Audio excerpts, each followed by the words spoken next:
All right, good morning, home builders. It is now day 48, and the title of today's devotion is Believing Before Seeing.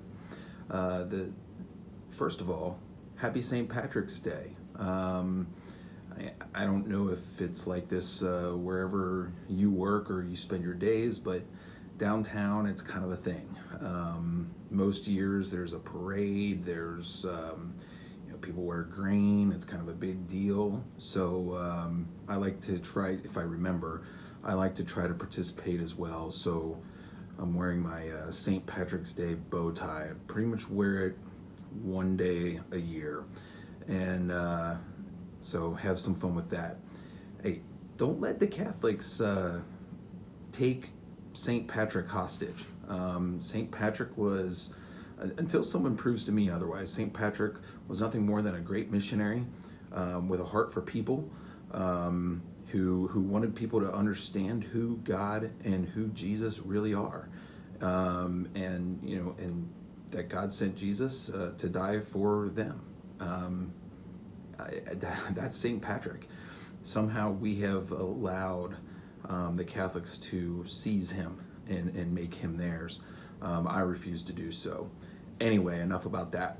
Today is day 48, and it is called Believing Before Seeing. And the passage that we have is from Luke chapter 15, verses 20 through 33. But before we get into that, believing before seeing, I mean, isn't that what faith is? Hebrews chapter 11, verse 1 says, "Now faith is the substance of things hoped for, the evidence of things not seen." And what we have here is faith exhibited by a parent regarding the state of his son. Luke 15:20 through 33 is the parable of the prodigal son. It says, "And he arose and came to his father, but when he was yet a great way off, his father saw him and had compassion on him, and had compassion, and ran and fell on his neck and kissed him. And the son said unto him, Father, I have sinned against heaven and in thy sight, and am no more worthy to be called thy son. But the father said to his servants, Bring forth the best robe, and put it on him, and put a ring on his hand, and shoes on his feet.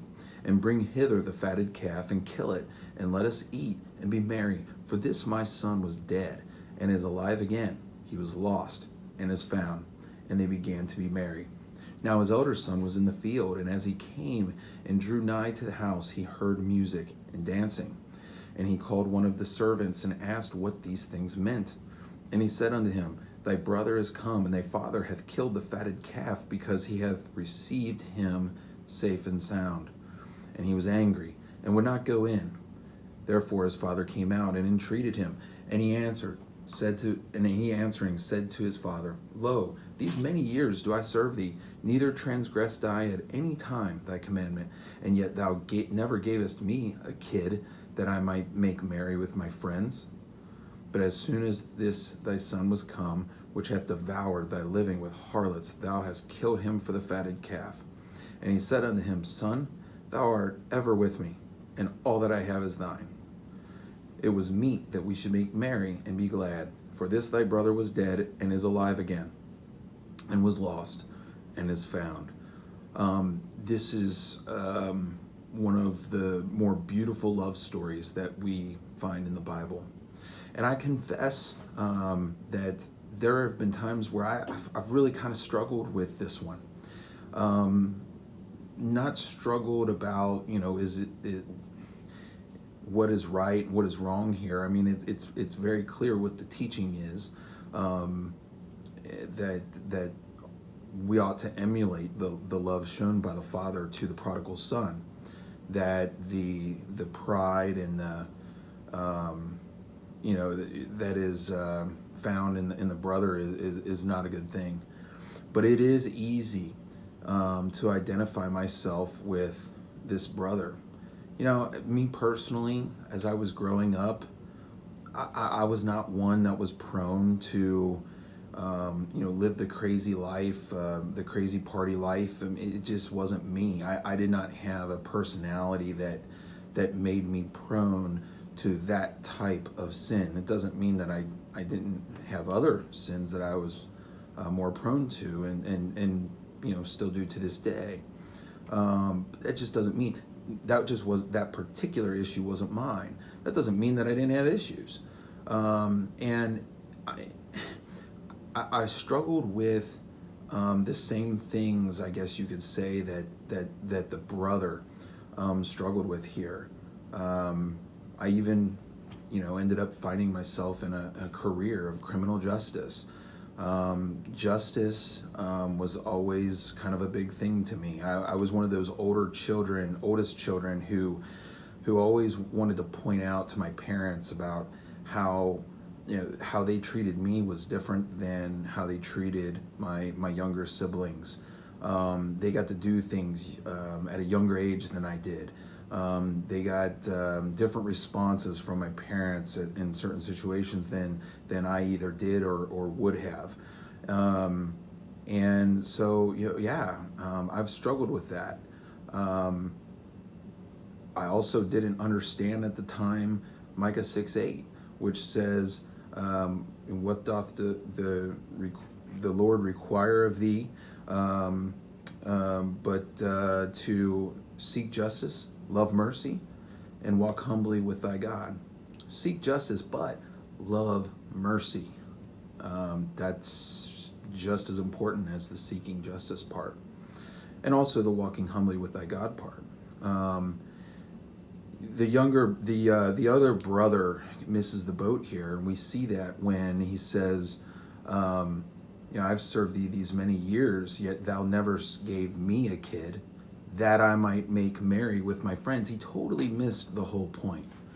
But the point for today's lesson when it comes to parenting is this.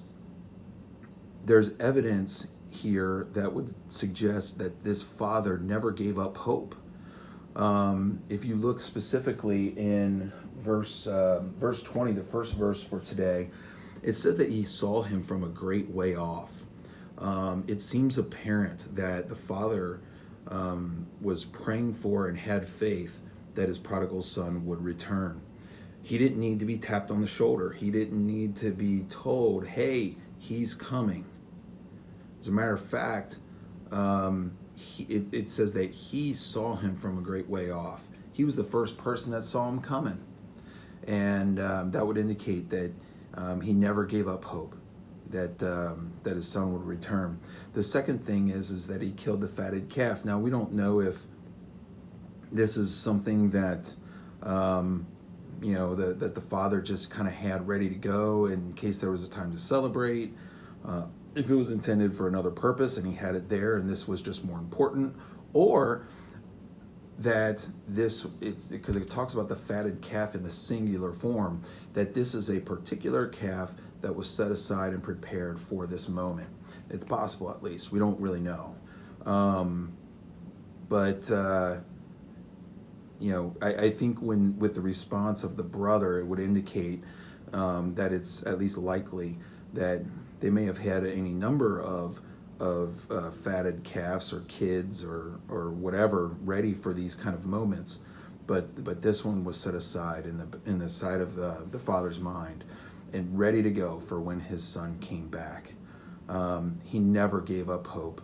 He never stopped believing, and in that kind of love and hope and faith of a parent is inspirational. It's something that I've tried to prepare myself for as my children get older, as they get to the point where they're able to make their own decisions and make critical decisions that basically are am I going to walk with God or am I not?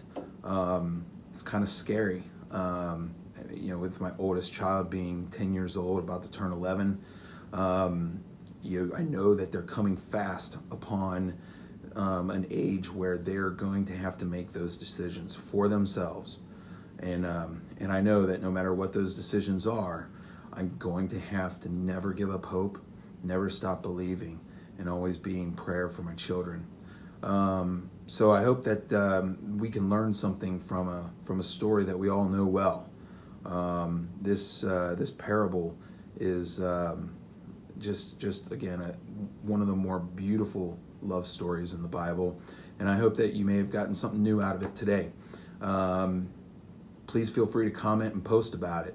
I'm sure that this is one that many of you have gone through in your life. You've probably read through this many times and maybe have some greater, deeper insight from your own experience than a rookie like me. So have a great day. Have a great St. Patrick's Day, and who knows, maybe the special day today will give you an opportunity to lead into a conversation with someone else about Jesus Christ. Have a great day, everybody. Love you. See you soon.